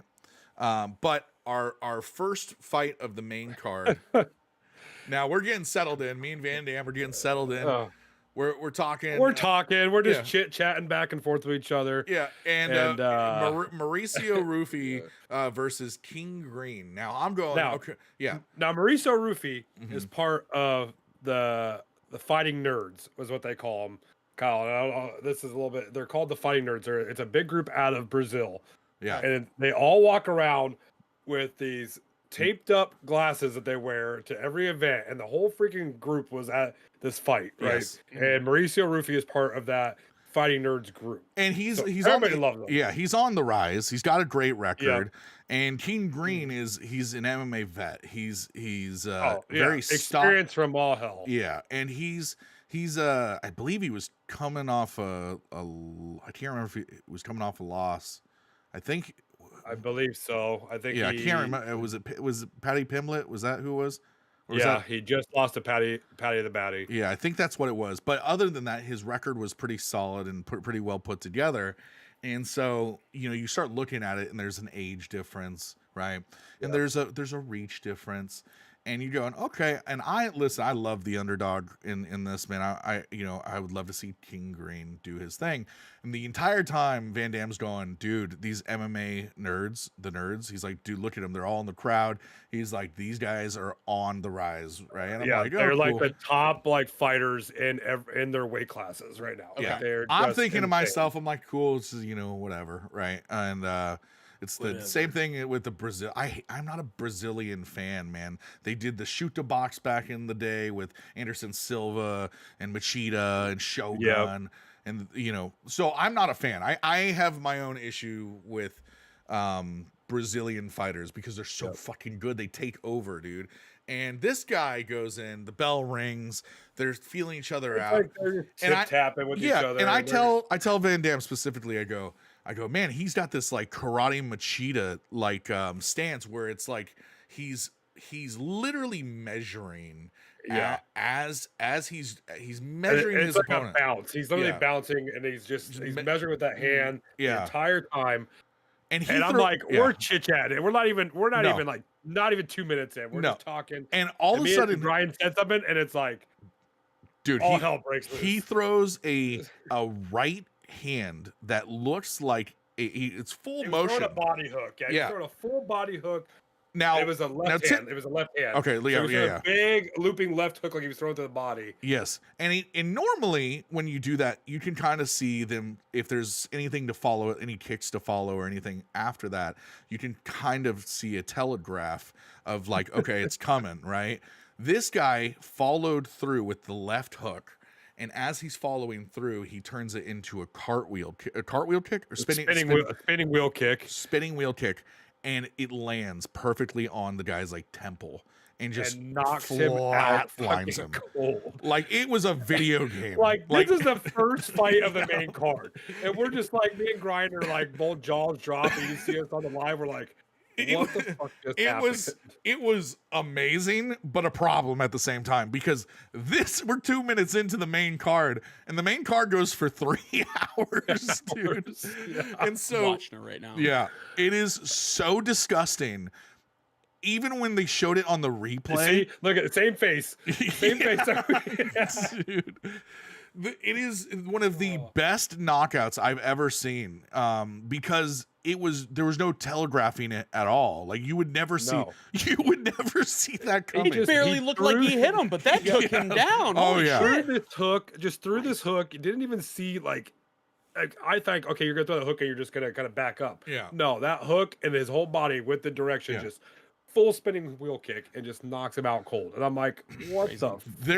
There's no training that you can do to make your brain defend that. Like if you can't, and you gotta recognize these guys see things that we don't ever look for, right? Like they're looking at the way that their legs are, at their stances, what they're kind of do, but what the opponent's hips are doing. Yeah. Like it's just different things you're looking at when you're in the ring. But a great MMA fighter And when I say great, I mean I'm talking like Anderson Silva versus Vitor Belfort, the front kick to the face.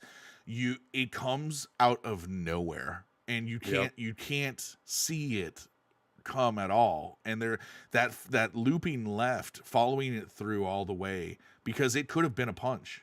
It wasn't a fake. It was meant to land. Oh, he was trying to throw a body hook and he just missed it, but at the same time followed it through with that wheel kick was just absolutely.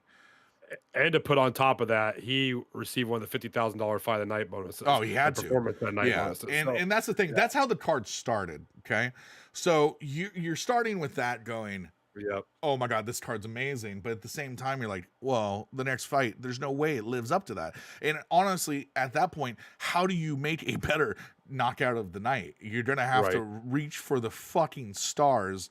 It's just not going to happen. Right. And so, the next fight is the women's strawweight. And I tell Van Damme, I go, uh-oh. And he goes, what? I go, it's the only women's fight on the entire card. Right.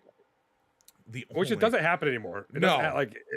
You usually have at least 2 of them or 3 of them, and I believe, depending on the prelims and stuff. I believe that they weren't even top 15. I can't remember correctly, but no, they both were. Okay. Maybe it was the opening fight that wasn't top 15. But anyway, point is that it's the only women's fight, and so even with them being top 15, it ended up being that they were both Brazilian. And they just really didn't do much. Like they didn't want to hit each other. No, it's like they talked before the fight and said, "Hey, don't hit me in the face. I want to look good for the after party." Yeah, because it was like they didn't do anything for freaking 15 minutes. And me and Grind, I'm like, look at Grind, and I had just taken a gummy. Yeah, and I'm looking at Grind. I'm sick at the same time. Yeah, like I'm going. This fight is going to make me fall asleep, and I'm not going to make it through the rest of the card. Yeah, and so that's how bad it was. And it was that bad. He started getting sleepy. So it went to decision. It was unanimous. It was one of those fights that you could see the person who lost potentially being kicked out of the UFC for, because they just were not going for it. And so following that, we're like, okay, now we're split. We just had the most amazing knockout in a just like we're watching paint dry. And so it's like, okay, what is the rest of this card going to look like? Well, following that, we ended up actually having a pretty good match. At least started out pretty good. It looked like it was going to be pretty interesting. It was Ignacio Bahamondes. We sang this the entire live. We were trying to figure out how to say his last name. We're like Bahamondes. Nice. Versus Jalen Turner. And Jalen it's Bahamondes. You know what? Jalen Turner was the one who fought Patty Pimblett. I'm pretty sure. No. King Green fought Patty Pimblett. Okay. All right. Well, Jalen Turner was coming off a win, and he's a more experienced UFC fighter, but I believe this was the one that was a 400-point difference on the betting odds. Yeah, it was like plus 400. Yeah, and I said, man, if you're going to put money, obviously you put money on the underdog here, because you make a lot of money back if for some weird reason Jalen Turner wins. And he ends up on top of Bahamondes and he like flips over and ends up in like what looked like it was going to be like potentially an arm bar. He was trying to throw an arm bar, and Turner like moved. He like moved his hips. Moved it the wrong way, gets stuck, and he throws the nastiest triangle choke from this. Like me and Grind, I looked at Grind and go, I've done this stuff for years. Okay. I've never seen a guy transition into a freaking submission like that, like a triangle choke like that. Yeah. Off the roll so cleanly. And then it was just there for him. Yeah. Then Turner sits on his butt, makes the biggest. When you get put in a triangle, you are supposed to stack. You're trying to get up, get height, push up his legs further down towards his head, so you're not getting submitted, right? Yeah. No. Turner sits on his ass and just gets choked out. Cold. Yeah, just slept. And so that's another fight that only went 2 minutes and 29 seconds, right? Yeah. So now we're going, okay, we're back. We're back at it. Things are good. And then we had the fight of the night. Well, then we had the fight of the night that came after that. Yes. The co-main event. Well, Okay, the fight night in terms of the bonuses is what they gave away. Yeah. Is this next fight Justin Gaethje, Rafael Faizaev? Which one was the Whatever. fight where? Which one was the fight where he kept? Was this the fight that he kept wrestling him? No, which fight was that? No, that was the Joshua Van Ray Turasua. Remember, that was the prelim right before the main Oh, card. okay, gotcha. And the Japanese guy was yeah, he just wrestler. kept, and it wrestling. literally was nonstop So, trying yeah, to take him down the it was entire annoying. fight. But okay, so you have the co-main event now. You got Justin Gaethje, who is one of the best motherfuckers on the planet when Yep. it comes to striking. He has a wrestling background, and he is just a knockout artist, right? And Yep. he is, I believe it's 2 years ago, he fought Rafael Fiziev.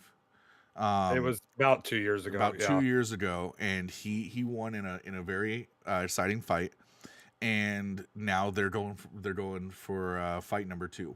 This, they're both in the same place. They meet again, and it's a 3-round fight. And I remember saying in this one, and now it's coming to me, Rafael Fiziev definitely was able to keep pace with Justin Gaethje. It was an all-out war, but at the same time, Gaethje was just the better fighter. It was just very obvious. Landing bigger shots, landing more significant strikes. You could see the experience over Rafael because of how he was picking angles to make sure that he was scoring points. And I would have loved to see it in a 5-round fight, because I think Rafael could have done more in the fight, but Justin Gaethje was just miles ahead in experience, and it just made Fiziev look like they're just worlds apart. So it was fun to watch. It was a decision, so it went 3 rounds. That decision was a lot better though, because it was a 15-minute decision of them actually fighting. It wasn't. But we knew who it was unanimous, and we did know who was winning. And the thing was before this fight, Gaethje is kind of on the tail end, I would say, of his career. And I would like to see Gaethje in that title picture once more. And I believe he was ranked 4. So when rankings come out again, he should be 3 he or might 4. still be. He might still be stuck there because the top 3 guys are. But that's a good thing. still- That's a good thing, because that means he's going to get a shot probably here relatively soon. Well, he won the first fight between Rafael and him on a majority decision. And this one, it was a complete unanimous decision. So there's a difference in the scoring of how they did that. But And then to finish off the card, man, we had this is where I think we can get interest. we were back and forth. We were on this because I had yeah. I didn't have the favorite on this. No, but here's the thing. So you have Alex Pereira, who's a superstar, right? He's a massive superstar. Yeah. He's and this was something that me and Van Dam kind of debated about prior to this match is he like superstar level, like a John Jones or a GSP? Is he somewhere where he can get into the because he's like one of the main stars right now for the UFC? Yep. Is he at a level where he can take that leverage and utilize it for a super fight? And he's almost there. He was almost there. There was conversation of him potentially fighting John Jones, moving up to heavyweight, and him and John Jones having a super fight, because Jones, there's not a lot left for John Jones to do, and he's what most people consider the greatest of all time. But Alex Pereira is that guy if he could get past Muhammad Ankalaev. And Ankalaev is from Kazakhstan, which where a lot of these UFC fighters. Dagestan. Oh, is it? I thought it was Kazakhstan. Well, it's One of the stands. One of the stands. I'm just kidding. But no, you're right. You're 1,000%. And one of the fucking Mohammeds, dude. I swear to God, there's so many of them and whatnot. I'm like, what part of Russia? Where? And the big thing with this is right now we gotta understand too, Kyle, is that right now that section of the world is putting out the top fighters. There's Wrestling. another dude. I'm going off looks, but I was just like, oh, I've seen that guy before. But there's like, I don't know. There's another... there's 15 of them, dude. There's 15 of them. Nankalaev. And like four of them are champions right now. So No, it started with Khabib, when he fought Him, Connor. him. Yeah, that guy. Khabib. Yeah, no, guy. there's 15 of them now, dude. I'm not But even They they're joking. all- cloned him. Yeah, they're they all did. out of his camp. They're They- all out of yep, his camp. Yep, and they're all in the That's the thing. stands, bro. They're all Yeah. in the stands. Great. And they all this so fight- they're all wrestlers too. So every one of them. they all come out of that area and they all wrestle bears like as children. They all wrestle bears. They that's like they are bred to literally just wrestle in the snow, dude. That's like their thing. Yep. And so this match starts, and Van Dam, now it's all you. Yeah. So it starts out, man, and you're thinking, okay, Alex Pereira's gonna come out, do his thing like he always does. He's gonna pick angles. He's gonna, keep a distance because he did have a reach advantage. I believe he had the reach advantage over Ankalaev. I'm pretty sure. But Muhammad comes out, and right after the first round, I looked at Grind and said, I'm telling you right now, he's taking the next 4 rounds after that first round. And Grind's like, no, there's no. He was like, no. I mean, we gotta watch this fight. I looked at this, and Ankalaev like literally put Pereira through the freaking ringer just in the first round alone. He did. Pushing the pace, pushing pressure, lighting him up. Like he was landing big, significant shots. And then all of a sudden it was like 4 more rounds after that. We're going to championship rounds. And all it was is Pereira just could not get anything going against him. Not a single thing. Yeah, he was gassed, and then on top of that, since Ankalaev changes angles because he's a wrestler, he was able to strike with him, making him think.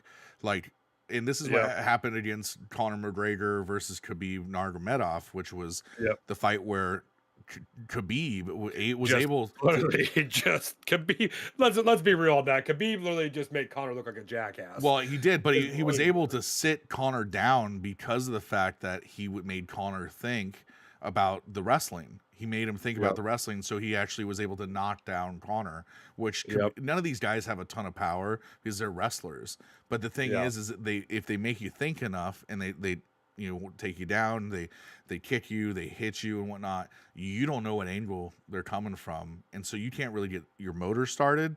And the thing was what you saw in Pereira was you saw him get tired as rounds went on, but he couldn't ever find the range to get comfortable. And so Ankalaev, which I actually had Pereira in round 1, I think that's what they had said as well. But the thing was, it was close. And you were saying, like, because of the different angles Ankalaev was taking, that Ankalaev had won round 1. I thought Pereira had done more in that first round, but after that, it was unanimous. I mean, Ankalaev after the first round, it literally he came out in the second round, and it was downhill for Pereira the rest of the fight because the way Ankalaev was striking with him made Pereira look like he wasn't even an actual striker at that point. No, he tore him apart. He picked him apart, and inevitably, this is the bummer about mixed martial arts: is you have a fan favorite, somebody who kind of just takes on the star power, and lately it's been Stylebender, Sugar, Sean O'Malley, now Alex Pereira. Paddy Pimblett's still on the rise. He's still on his rise, but he's a name. Like that's he's a name. But those 3 though that I named, they all have fallen. And the bummer is they've been on UFC game covers, magazines. They've had it all. And those are the guys that make the super fights that interest the more casual fan. Unfortunately, those are the people that I love rooting for, and this has happened so many times where I've got my heart broke because it's like, well, now that Alex Pereira John Jones fight, it's never happening. There's no reason for it. No, so the only real fight that we're going to look forward to is Jones and what's his face, the New Zealander. That's actually happening. They announced that for I think it's like UFC. That's the fight everybody wants right now. That is the fight that everybody in the UFC. Yeah, it's on paper. It's written down for 3/15. It's in June or something like that. 3/15, 3/16. I can't remember, but they announced it the other day. So inevitably, that's your card. Alex Pereira ends up losing the title. You have another another It's going to come down to the Brazilian fighting nerds and everybody from Nurmagomedov's camp being the stands. That's what I mean. That's the Bear Club. yeah. Yep, the Bear Club. And that's the problem, right? Is you have these guys who are technicians who are able to find the gaps and whatnot, but it doesn't make it exciting. Like the crowd was booing the entire time, not just because it was Ankalaev, but because it was one dimensional. Well, they were booing because of how popular Pereira is. Yeah. And you could tell that they wanted Pereira to like find his will to fight back in that fight. But Ankalaev is also not looking. He's not looking to finish Definitely. a fight. He's looking just to points on the board, win each round, right? So if that doesn't mean he doesn't choke somebody out or knock somebody out, he's just going to grind and make you look stupid, and that's going to be the fight. And that's the problem with paying $75 to $100 for these events. Is you know, at least in the UFC at the very end of the night, you have John Cena turning heel. You know what you have after Alex Pereira loses? Fucking nothing. You have nothing. You have nothing. You have people who are pissed off. You have a new champion that can't speak, you know, a lick of. Actually, I don't know if he could speak English. I didn't. I didn't listen to the after. At that point, I was listen over it. You know. Yep. But yeah. I mean, that's kind of just the way the cookie crumbles in some combats, in most combat sports. And that's why I think WWE and pro wrestling is so important, because I can't go off the rails for 2 hours with the UFC. I only know what's in that little window that Dana's willing to put together, right? And every now and then you get like a Ngannou who goes off from MMA to boxing, and we can go what if in the world of what if, you know, and that's great. But like, you know, Alex Pereira has said multiple times he wants to do boxing. Well, if he's under the UFC contract, that's never happening. And now that he's lost, it fucking definitely is not happening. Like there's just, they're not going to do, he's going to go back to the drawing board. He'll be back in 6 months. He'll fight some contender, or they'll put him somewhere, but then there's no super fight to be had anymore. Well, and they're not going to even think about giving him the rematch against Ankalaev either, because it was dominant. He got embarrassed. Yeah, exactly. So you walk away from that card going, okay, what was the positive, right? You had Justin Gaethje win a fight that was something that he really needed to win, and then Mauricio Rufy in the Fighting Nerds advances is on, and that's pretty much, when it comes down to it, that is the big picture of what we saw. So it wasn't as exciting of a card as 312 was. I mean, I feel like 312 was a better card, but we'll see. We've got a couple of good cards coming up, but we'll see. That's the thing, man, is there's peaks and valleys, and that's why we cover more than just one thing, right? So and that's why, like, I justify that as well. Like, I don't want to spend $100 to watch UFC pay-per-views if it's not a fight that I feel like that's why as a ex-fighter, I watch a lot of these cards and be like, okay, what are you putting together? Because stylistically, are you putting together? And I feel like since Dana's kind of given up like some of the reins on matchmaking even more now, the fights have gotten worse. Well, I believe it's still him and Sean Shelby, I believe. Yeah, but I know, but I feel like Shelby is the one pushing more of magic. I loved when Dana was involved, and Dana was like, hey, this is who's fighting this or the who, and you had all these other people chiming in, but it was always Dana saying, no, this is the fight we're making. I think the one thing to be said though is that there was a point before they sold the company where they were really trying to reach outside the box and go, okay, let's do whatever. Oh, why am I getting that? Uh-oh. Just getting a phone call. I don't know how that happens when I'm on streamer mode. It shouldn't happen. Rip. Rewind. Yeah. Stop fucking calling, Hitman. Yeah, what the hell? But to inevitably, I think they were really trying to push, like, hey, we have this beautiful product. Let's do these crazy events. I mean, at one point, I believe at UFC 200, the mat was even gold. They even, they did some crazy. They brought Brock Lesnar back at one point. They had Connor go over and do Zuffa boxing, which was a one-off event with Floyd Mayweather. They were really pushing the UFC creative model, and now, since like not only did they sell, but their parent company TKO is who they are. They're really just business model focused. Now, I will say this. Kyle, what have you seen that's UFC branded on your TVs lately when you've been watching WWE? Honestly, I haven't been paying Okay. attention to that Well, shit. they've been cross promoting it. Yeah. Oh, they had that. Didn't they Yeah. show like some kid? Like they showed some kid. He was like the up and comer. Yeah. You know, Well, undefeated and shit like that. They had like Yeah. Michael Chandler, who was one of the fighters. Like Yeah. dude, he cut a promo in the WWE about the guy he was fighting, and then Yeah. But it's Yeah. they're doing cross pollination in that regards to keep it somewhat entertaining and try to Right. create bad blood or the entertainment factor. But the thing is, at the end of the day, these entre layoffs, dude, they are fucking they will blue ball you, and that's what they're doing. They're cock blocking, they're blue balling the dream, and at the end of the day, you know, you just get what you get, I guess, in Yeah. combat sports. Well, that's why we got the BKFC now with bare Yes, knuckle and which everything else. we've We've got got some it good was- shows coming up with that. So Yes, and we'll be able to talk about that here in the near future as we are live each Tuesday at 6 p.m. Pacific time. With that being said, Kyle, any final words? No, I had fun. It's good Okay. to be back. Yeah. Yep. What about you, Van Dam?